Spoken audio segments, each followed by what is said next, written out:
आम्ही आलेलो आहे वेणेखोल म्हणजेच केदारेश्वराच्या मंदिरामध्ये.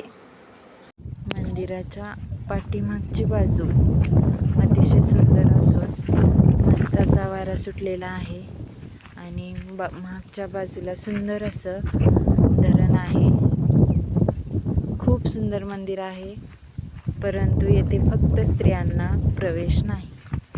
मंदिर हे सुंदरच आहे आणि तेथील मंदिर हे स्वयंभू आहे, परंतु तिथल्या मंदिराचा जीर्णोद्धार चालू आहे आणि बांधकाम खूप सुंदर आहे. मंदिर खूप सुंदर आहे आणि या मंदिरामध्ये फक्त पुरुषांना प्रवेश आहे.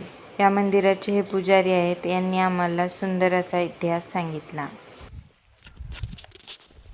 सगळी आख्यायिकाच सांगा आता, ऐकू द्या. सातारा तालुक्यातील ओरमुडी नदीच्या वेणेखोल एक गाव आहे. त्या वेणेखोल गावामध्ये एक प्रति केदारनाथ मंदिर म्हणून आम्ही एक बांधण्याचं काम हाती घेतलेलं आहे.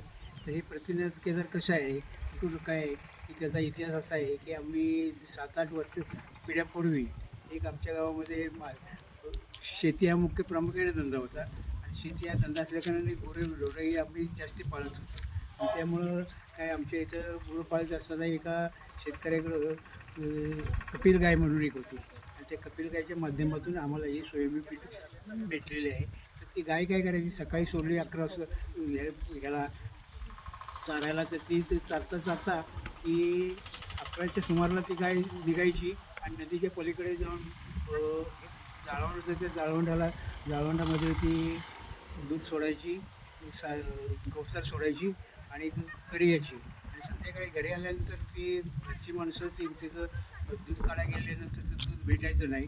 तर त्यावेळेला त्यांना डाऊट आला की बाबा ही गाय संध्याकाळी दूध का देत नाही, म्हणून त्यांनी त्याच्यावरती अगदी 1 वर्ष पाळत ठेवली. तर हा प्रकार तिला भेटला, त्याला दृष्टांत आला. तर त्यांनी मग त्या गायीचं पाठलाग केला. पाठलाग करीत असताना ती हे अशा परिस्थितीत म्हणून त्यांनी कुदळ फावडं घेऊन ती खांदायला सुरुवात केली. खांदा ती शंकराची पिंड त्यांना भेटली. त्या भेटली असताना त्या पिंडीचा एक रवका निघालेला आहे आणि रवका निघत असताना ते समोर जो खांदेत होता तो पुरा रक्तानं भरला.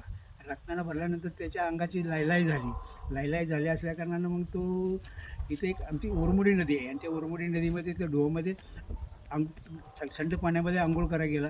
तो तिथंच गेला. असं करता त्याला शोधायला दुसरा गेला, त्याला शोधायला तिसरा गेला. असं करता 6 करगुडं हे आमचं या नदीमध्ये ओरमुडीमध्ये गेले.